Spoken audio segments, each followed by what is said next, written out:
نحمده ونصلي على رسوله الكريم أما بعد فأعوذ بالله من الشيطان الرجيم بسم اللہ الرحمن الرحیم۔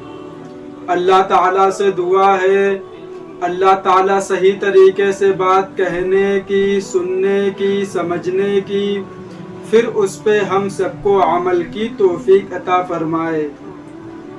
بہت سے نوجوان تنہا رات گزارتے ہیں اور اکیلے رات میں سوتے ہیں، لہٰذا جو لوگ رات میں اکیلے سوتے ہیں ان کو اکیلا نہیں سونا چاہیے۔ اب آپ لوگ سوچ رہے ہوں گے کہ یہ حافظ جی کیا بات کہہ رہے ہیں، کیوں اکیلا کیوں نہیں سونا چاہیے؟ اسلام تو کہتا ہے کہ جب بچے 10 سال کے ہو جائیں تو ان کو الگ لٹالا جائے، یہ بات بالکل درست ہے، لیکن آپ تنہا رات نہ گزاریں، مطلب اپنے گھر پہ رہیں، الگ الگ لیٹے پر ایک ساتھ میں لیٹیں، ایسی جگہ نہ لیٹیں جہاں دور دور تک آپ کے پاس کوئی لیٹنے والا بندہ موجود نہ ہو۔ تنہا رات گزارنے کی ممانعت۔ حضرت ابن عمر رضی اللہ تعالی عنہ سے روایت ہے کہ رسول اللہ صلی اللہ علیہ وسلم نے تنہائی یعنی اس بات سے منع فرمایا کوئی شخص اکیلے رات گزارے۔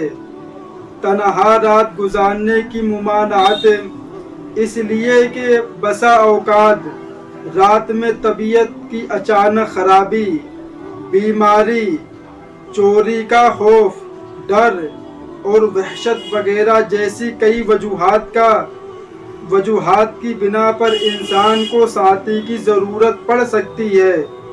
نیز رات کے وقت شیاطین بھی پھیل جاتے ہیں جو انسانوں کو تکلیف پہنچانے کے در پر رہتے ہیں اور دل میں طرح طرح کے وسوسے، گناہ کے جذبات ابھارتے ہیں، لہٰذا بہتر یہی ہے کہ اکیلے رات نہ گزاری جائے۔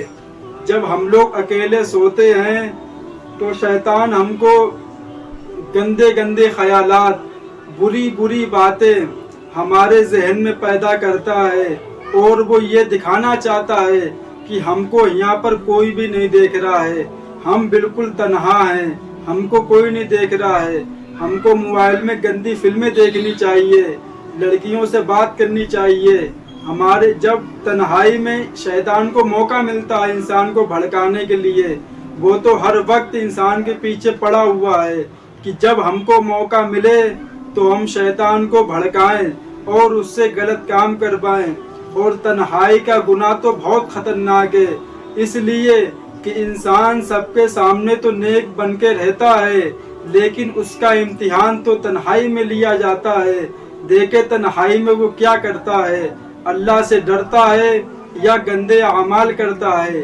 اس لیے میرے عزیز مسلمان بھائیوں، جہاں پر دور دور آپ کے پاس کوئی بھی نہ ہو اس جگہ پہ آپ رات نہ گزاریں، آپ ایسی جگہ رات گزاریں جو آس پاس لوگ آپ کے پاس موجود ہوں۔ اگر آپ کچھ موبائل میں گندی فلمیں یا کچھ غلط کام کرنے کی سوچیں گے تو آپ کو لگے گا کہ یہ کرنا ٹھیک نہیں ہے، اس لیے کہ ہم کو لوگ دیکھ رہے ہیں۔ اور لیکن جب آپ ایسی جگہ پہ لیٹیں گے جہاں آپ کو کوئی نہیں دیکھ رہا ہے اور آپ سوچیں گے کہ ہم کو کوئی نہیں دیکھ رہا ہے تو آپ کے دل میں گناہ کے جذبات پھیلیں گے اور آپ کچھ نہ کچھ گناہ کر بیٹھو گے۔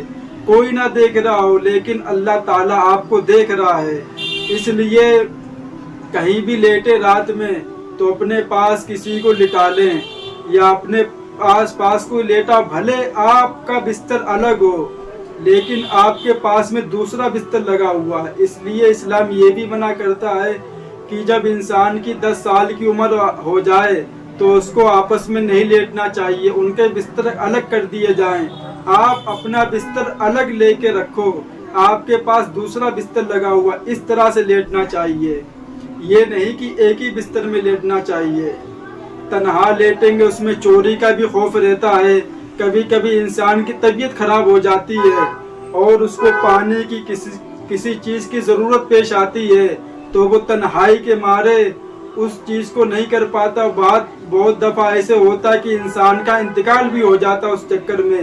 پھر لوگ سوچتے ہیں کہ کاش اس کے پاس کوئی ہوتا تو اس کو وہ پانی پلا دیتا اور اس کا حال چال پوچھ لیتا. اس لیے چوری کا بھی خطرہ ہے. آپ اکیلے لیٹے ہوگے تو آپ کے اوپر کوئی حملہ بھی کر سکتا ہے, کوئی آپ کا سامان چوری بھی کر سکتا ہے اور آپ کو نقصان بھی پہنچا سکتا ہے. اور شیاطین وہ تو رات میں پھیل جاتے, وہ تو یہی سوچتے کہ ہم لوگوں کو پریشان کریں اور ان سے گندے گندے برے عمل کروائیں. اس لیے میرے عزیز مسلمان بھائیوں, تنہا رات نہ گزاریں. نبی پاک صلی اللہ علیہ وسلم نے تنہا رات گزارنے سے منع فرمایا ہے, اس لیے کہ اس میں گناہ کا اندیشہ زیادہ ہے کہ انسان تنہائی میں گناہ نہ کر بیٹھے. اور تنہائی کا گناہ تو صرف ایک گناہ ہے, وہ ہے موبائل میں گندی فلمیں دیکھنا. اس لیے کہ انسان بات تو کسی کے سامنے بھی کر سکتا ہے, اور لیکن جو یہ گندی فلمیں کی عادت ہے یہ انسان صرف تنہائی میں دیکھ سکتا ہے. اس لیے کہ وہ سوچتا ہے کہ جب ہم یہ چیزیں دیکھیں تو ہمارے پاس کوئی موجود نہ ہو, ہم بالکل اکیلے ہوں, میرے پاس کوئی بھی نہ ہو. اس لیے کہ آپ لوگ تنہائی میں رات نہ گزاریں. اللہ تعالیٰ ان باتوں پہ ہم سب کو عمل کی توفیق عطا فرمائے. وآخر الدعوانا والحمد للہ رب العالمین.